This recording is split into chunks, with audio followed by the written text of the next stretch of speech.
Alors, le 18 juillet 2011, la première chambre commerciale du tribunal de grande instance de Strasbourg a ouvert une procédure de redressement judiciaire de la SASP Racing Club de Strasbourg et a renvoyé l'examen de l'affaire à l'audience de ce jour.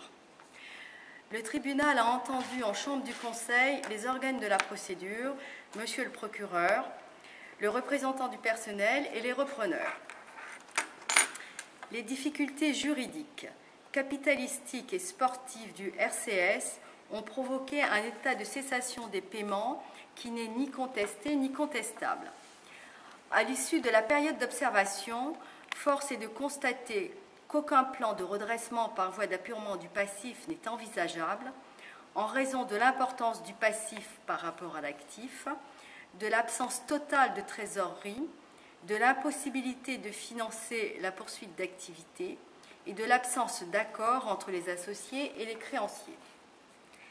Le tribunal a examiné la possibilité d'une cession. La proposition de M. Fritz est une déclaration d'intention dont les caractères éthiques et philosophiques sont respectables, mais qui ne constitue pas une offre conforme aux dispositions du Code de commerce. L'offre de M. Sitterlé constitue une proposition sérieuse et manifeste une volonté réelle de restructuration.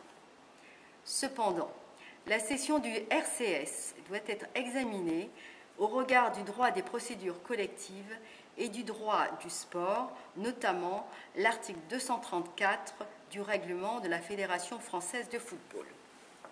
Or, le plan de M. Sitterlé repose sur des prévisions sportives et financières incompatibles, d'une part, avec la rétrogradation mécanique du club en CFA 2 et d'autre part, avec l'absence de position claire à ce jour de la Fédération française de football.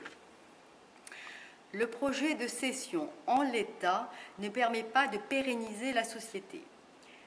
La reconstruction passe par une nécessaire rupture. Le tribunal convertit en conséquence le redressement judiciaire en liquidation judiciaire avec effet immédiat. Voilà la teneur de la décision prise aujourd'hui. Merci. Voilà.